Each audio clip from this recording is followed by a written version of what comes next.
Oke, konten kali ini kita akan bahas terkait dengan transfer update karena ada beberapa berita dari beberapa sumber seperti Fabrizio Romano, seperti berita-berita Indonesia, berita online juga banyak yang mengabarkan bahwasanya ada pemain yang digosipkan akan bergabung dan juga sudah mengisyaratkan personal terms yang artinya personal agreement antara pemain dengan klub. Tinggal klub dengan klubnya lagi apakah sepakat untuk menjual dan juga membeli pemain. Oke, maka dari itu mari kita mulai.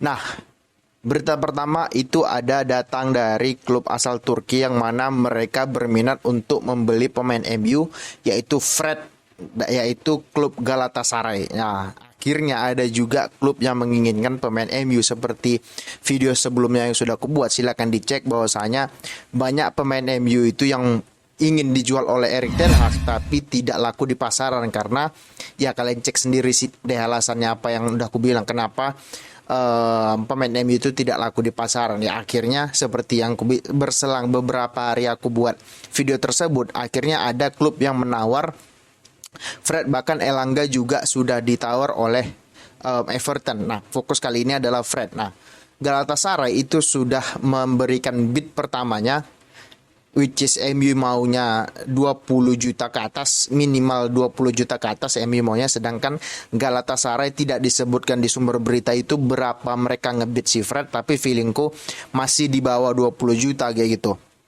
Dan juga MU akan nolak gitu karena Fred juga dibeli 60 juta ya, at least ya 25 sampai 30.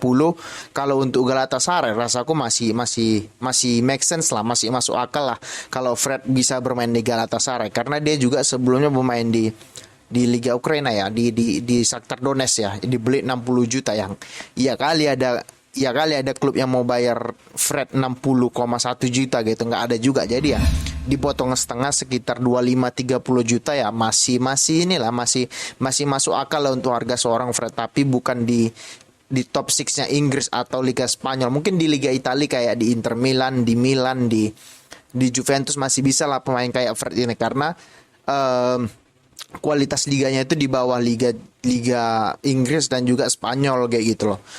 Ya, kalau aku bilang kalau ada harga 20 sampai 25 juta ya lepas aja, hitung-hitung nambah uang untuk beli pemain lain kayak gitu karena MU juga membutuhkan pos pemain lain sebagai penggantinya Fred ataupun juga penggantinya De Gea, penggantinya Maguire dan lain sebagainya kayak gitu. Jadi kalau ada yang nawar 20-25 juta ya lepas aja kalau gue bilang karena pemain kayak gini juga banyak di Liga Indonesia, juga banyak pemain kayak Fred ini gitu loh. Ya kalau kita boleh jujur seperti yang aku bilang di video sebelumnya, harga Fred ini mungkin kalau kita bicara realistis ya 10 juta udah mentok ini Fred gitu. Cuman MU tololnya MU eranya Edward Ward itu beli dia 60 juta gitu. Jadi ya sudahlah, itu sudah lewat gitu. Oke. Ya selanjutnya itu ada Christian Pulisic yang resmi bergabung dengan AC Milan dengan harga 20 juta. Gini, Pulisic, aku salah satu orang yang menyukai gaya bermainnya Pulisic karena dia adalah tipe pemain yang cut inside winger, artinya dia ambil dari kiri kemudian dia masuk ke tengah untuk cetak gol, atau dia juga bisa sebagai attacking midfield di belakang striker bisa juga gitu. Cuman di eranya dia kerennya itu di eranya Frank Lampard, yang mana Frank Lampard menggunakan formasi 4-3-3, dia dari kiri masuk ke dalam. Sedangkan di era Thomas Tuchel dia tidak banyak mendapatkan menit bermain karena formasi Thomas Tuchel itu 3-4-3 yang artinya dia sebagai wingback gitu. Bahkan dia pernah ditempatkan sebagai back kanan loh. Coba, pemain kayak dia kan nggak punya naluri untuk bertahan. Pemain kayak dia kan pemain yang kreatif kayak gitu. Jadi artinya dia dari kiri dia bisa gocek masuk ke dalam untuk crossing ataupun untuk umpan silang ataupun untuk true pass gitu atau shooting bahkan kayak gitu. Nah, di zamannya si Tuchel dia tidak diberikan role semacam itu karena memang formasi 3-4-3-nya Tuchel itu sangat sempit daerah bermainnya, sedangkan si Pulisic membutuhkan banyak ruang untuk menggocek bola dan juga untuk untuk merusak pertahanan lawan gitu. Dia bukan tipe pemain kayak siapa ya? Kayak Havertz, kayak Mason Mount yang tidak begitu ingin untuk mendribble bola. Tapi kalau Pulisic ini pemainnya skillful yang membutuhkan ruang untuk merusak pertahanan lawan kayak gitu, oke? Tapi ya 20 juta sih kemurahan. Ya mungkin ini win-win solution juga sih untuk Pulisic dan juga Chelsea gitu, karena dia juga butuh waktu bermain. Umurnya berapa sih? 24 25 ya mungkin. Butuh waktu bermain juga karena masa prime-nya pemain bola itu kan 24 sampai 28. Jadi kalau dia tidak hijrah ke klub lain sedangkan dia sedang berada di usia prime pemain bola, ya sayang juga kayak gitu loh. Jadi win-win solution juga. Dan juga AC Milan menang banyak, cuman 20 juta. Bahkan kalau aku bilang MU punya uang ya ambil aja Pulisic, cuman kan MU yang nggak punya uang. Nah, berita selanjutnya itu ada Kyle Walker yang diincar oleh siapa? Bayern Munchen kayak gitu. Nah, sebelumnya kan Bayern Munchen ini sudah meminjam Cancelo dari City, cuman mereka nggak mau mempermanenkan karena harga si Cancelo itu sampai 70 juta ya. 70 juta untuk seorang bek sih kemahalan. MU aja yang loak mau beli Maguire 80 juta kayak gitu, ngerti nggak? Jadi ya, sementara mereka butuh bek kanan, tapi aku heran juga kenapa mereka membutuhkan bek kanan sedangkan mereka masih punya Pavard yang jauh lebih muda dari Walker. Bahkan Pavard aku bilang sedikit lebih bagus daripada Walker kayak itu. Bahkan kabarnya Manchester City itu mengincar Benjamin Pavard kayak itu ya.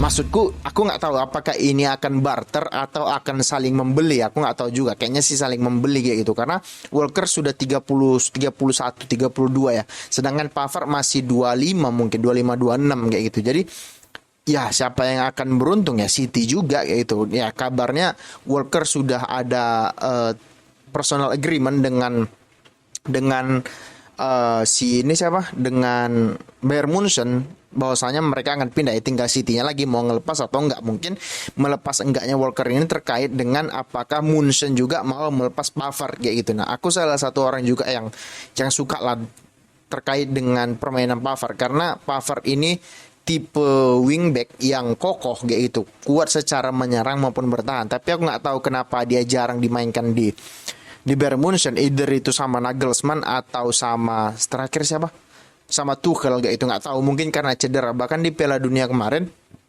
dia nggak main 1 menit pun kayaknya, mungkin cedera gitu. Kalau yang sering dimainkan itu kan Jules Kounde ya. Kalau Kounde itu kan nggak murni wingback gitu, nggak murni fullback, dia kan lebih ke center back. Jadi kalau aku pribadi antara Jules Kounde atau Pavard, aku lebih milih Pavard sih, karena dia adalah fullback murni yang bisa menyisir lapangan. Bisa terlihat kok zamannya Piala Dunia 2018 yang mana Pavard itu bermain dengan Kounde, ya beda, bahwa Kounde itu fokus bertahan, kalau Pavard menyerang dan bertahan. Jadi kalau aku pribadi disuruh milih Walker atau Pavard, ya sebenarnya City menang banyak kalaupun misalnya ini transfer yang terjadi gitu, karena Pavard juga masih muda. Walker itu kan adalah bukan tipe pemain yang mengandalkan banyak otak gitu. Dia lebih banyak mengandalkan speed, lebih banyak mengandalkan kasarnya ya, lebih banyak mengandalkan otot lagi itu. Walaupun dia juga memiliki visi yang bagus, cuman ya secara rasaku belum ada satupun wing kiri yang bisa memenangkan 1v1 melawan Walker ya. Mungkin Vinicius itu juga ya 1 banding berapa gitu, karena Walker memiliki speed yang cepat, memiliki body charge yang kuat, dan juga memiliki fisik yang bagus kayak gitu. Jadi nggak ada alasan untuk Walker bisa dilewati pemain-pemain lawan. Sedangkan Pavard mungkin tidak sekuat Walker, tapi Pavard itu lebih pintar sedikit daripada Walker kayak gitu. Oke. Nah, yang selanjutnya itu ada Amrabat yang dikabarkan akan bergabung dengan MU. Aku nggak tahu ini betul atau enggak, ini hoax atau enggak, cuman berita ini banyak dikeluarkan oleh media-media. Walaupun Fabrizio Romano belum mengabarkan ini, tapi di beberapa media online yang kita baca pasti ada berita ini gitu. Cuman apakah dia layak untuk MU? Ya layak-layak aja, apalagi kalau dilihat harga dia juga nggak mahal-mahal amat, 25 juta. Pemain internasional Maroko ini juga salah satu pemain yang penampilannya cukup menarik perhatian di Piala Dunia 2022 Qatar kemarin, karena etos kerjanya, karena semangatnya untuk bermain gitu ya. Menurutku si Amrabat ya, pemain ini dibilang jelek nggak juga ya, pemain-pemain tier 2 tier 3 lah gitu kalau dibandingkan Casemiro sama Eriksen ya masih jauh. Eriksen di zaman top-topnya ya masih jauh gitu. Cuman kalau untuk pelapis Casemiro atau pelapis si Mason Mount untuk musim depan ya take it kayak gitu. Ambil ini pemain 25 juta kok nggak mahal. Kalau MU bisa ngejual Fred, bisa ngejual McTominay, bisa ngejual ya pemain-pemain, at least menjual 2-3 pemain, MU bisa beli Amrabat gitu. Cuman pertanyaannya apakah uang itu bisa digunakan untuk Amrabat atau lebih urgent di striker. Kalau aku pribadi sih MU lebih urgent di posisi striker karena MU tidak memiliki seorang killer di depan.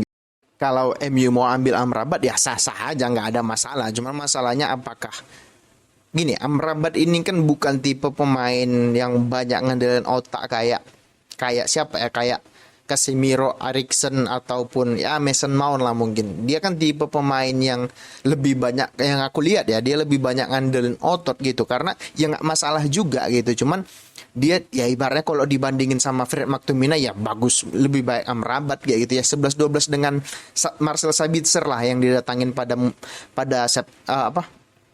Desember kemarin ya 11-12 lah. Cuman Amrabat lebih pintar lah daripada Sabitzer. Cuman kalau apakah ini pemain bisa ngangkat MU lebih jauh lagi, I don't think so, karena aku sudah beberapa kali melihat permainannya di timnas Maroko ya, di Fiorentina. Aku nggak karena aku juga nggak suka nengok Liga Serie A ya. Menurutku dia salah satu pemain yang menarik perhatian lah di Piala Dunia kemarin kayak gitu ya. Kalau MU ada uang ya ambil aja gitu loh. Oke.